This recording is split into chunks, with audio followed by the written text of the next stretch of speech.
अस्सलामुअलैकुम एवरीवन। मोहसिन हुसैन शाह आपकी खिदमत में एक नई और इम्पोर्टेंट वीडियो के साथ हाजिर हूँ। उम्मीद करता हूँ आप सब खैरियत से होंगे। काइंडली वीडियो देखने से पहले मेरा चैनल सब्सक्राइब कर दे और बेल बटन भी प्रेस कर दे ताकि ये मालूमाती वीडियोज़ आपको मिलती रहें। तो फ्रेंड, काफ़ी लोगों ने मुझे मैसेज में पूछा कि जब एज अ सिक्योरिटी गार्ड आप यूएई में जाएं तो वहाँ पे सिक्योरिटी ट्रेनिंग लेनी पड़ती है। दुबई में भी और अबू धाबी में भी सीरा और पीएसबीडी ट्रेनिंग होती है। दुबई में सीरा होती है और अबू धाबी में पीएसबीडी ट्रेनिंग होती है 5 दिन की। तो वो पूछ रहे थे कि अगर कोई फेल हो जाए तो उसे मतलब उसके अल्टरनेट क्या ऑप्शन मिलते हैं और आया कि उसे वापस भेजा जाता है कि नहीं। तो ये वीडियो इससे रिलेटेड है, इसलिए वीडियो को जो भी नए लोग आने वाले हैं और टेस्ट देंगे इसे एंड तक देखिएगा ताकि आपको पूरी मालूमात मिल सके। तो जब आप अपनी कंट्री से सिक्योरिटी गार्ड के लिए अप्लाई करते हैं और जब एजेंट आपका वीज़ा अप्लाई करने लगता है और वीज़ा आपका आ जाता है, उसके बाद जब आपको टिकट के लिए वो कॉल करता है तो मोस्टली ये एजेंट्स जो होते हैं पाकिस्तान में वो अब कैंडिडेट से जो है ना एफिडेविट कंपनी के ब्याह पे लेते हैं। और इस उस एफिडेविट में ये मेंशन होता है क्लियरली कि अगर मतलब ये बंदा मेडिकल में फ़ेल हो गया या वहाँ जाके टेस्ट में सीरा में या पीएसबीडी में जिसमें आप जा रहे हो वो उस पर मेंशन होगा कि अगर आप उसमें फ़ेल हो गए तो आपको वापस भेज दिया जाएगा। ये कुछ कंपनीज में इस वजह से काफ़ी प्रॉब्लम बनी कि लोग मतलब इतने ज़्यादा पैसे खर्च करके जब एज अ सिक्योरिटी गार्ड इधर आ जाते हैं तो लाजमी बात है उनके माइंड में प्लान्स होते हैं, उन्होंने अपना बजट उसी हिसाब से सैलरी के हिसाब से सेट किया हुआ होता है। तो जब वो मेडिकल में या टेस्ट में फेल हो जाते हैं और उन्हें कंपनी मतलब कहती है कि आप वापस जाएं तो कंपनी मैनेजमेंट से उनकी काफ़ी मतलब जो है ना तलखलामी वगैरह हुई। इसी वजह से अब वो मोस्टली एजेंट्स और कंपनी जो है वो उन्हीं की कंट्री से पाकिस्तान से या इंडिया से ही उनसे एफिडेविट ले लेती हैं जिसमें वो मेंशन कर देती हैं कि अगर आप फेल हो गए तो आपको लाजमी वापस जाना पड़ेगा। और मतलब अगर आपने एफिडेविट खुद दिया होता है तो आप फिर आपके पास तलखलामी का कोई जवाब नहीं बनता वहाँ पे। जब आप यूएई पहुंचते हैं तो कंपनी आपके डॉक्यूमेंट्स सीरा या पीएसबीडी को ट्रेनिंग के लिए सेंड कर देती है। और जब आपकी वहाँ से कॉल आती है कंपनी को कि आपको वो भेजे ट्रेनिंग के लिए तो कंपनी आपको वहाँ पे लेके जाती है। कंपनी आपको पिक एंड ड्रॉप की वहाँ पे देती है सहूलत।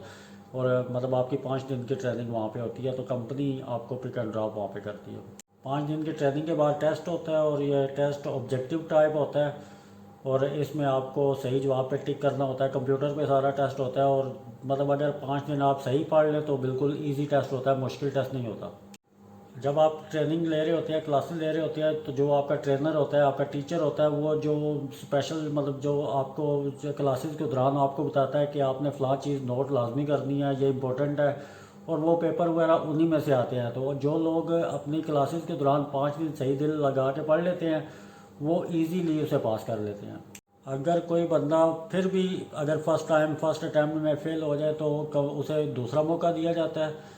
और अगर वो दूसरी बार में भी फेल हो जाए तो फिर उसे तीसरा मौका दिया जाता है। लेकिन मोस्टली कंपनी जो है वो आपसे उसके तीसरे जो चांस आपको मिलेगा उसके चार्जेस आपसे लेते हैं।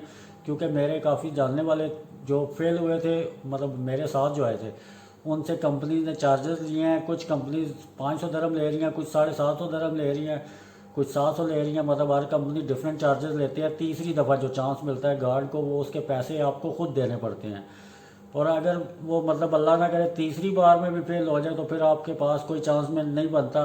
जो अबू धाबी में अगर आप तीसरी दफ़ा में फ़ेल होंगे तो वो वहाँ से मतलब ये ऑप्शन होता है कि मोस्टली कंपनीज वाले वो दुबई भेज देते हैं क्योंकि दुबई में फिर सीरा करवाते हैं।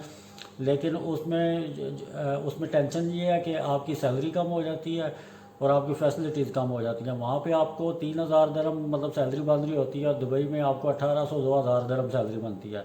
अगर आप अबू धाबी में तीसरा टेस्ट फेल कर लेंगे तो आपको दुबई में भेजेंगे जहाँ पे आपकी सैलरी कम होगी।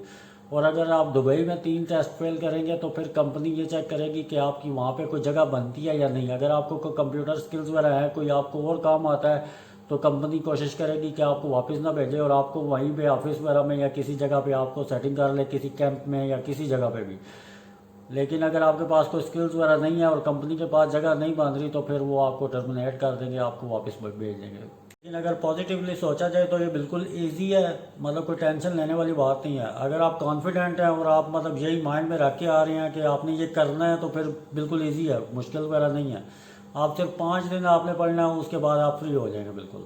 5 दिन आप थोड़ा दिल लगा के पढ़ ले तो ईजीली आप पास कर लेंगे। तो ये वीडियो लंबी हो रही है, मेरे ख्याल में आज के लिए इतना ही काफ़ी है। तो अगर आपको फिर भी इसके बारे में कोई इन्फॉर्मेशन चाहिए हो तो आप कमेंट्स में पूछ सकते हैं या मुझे मैसेज करके पूछ सकते हैं। इंशाल्लाह मैं रिप्लाई करूँगा। अपना बहुत सारा ख्याल रखिएगा और मुझे दुआ में याद रखिएगा। Thank you so much. अल्लाह हाफिज़, फ़ी अमानिल्लाह।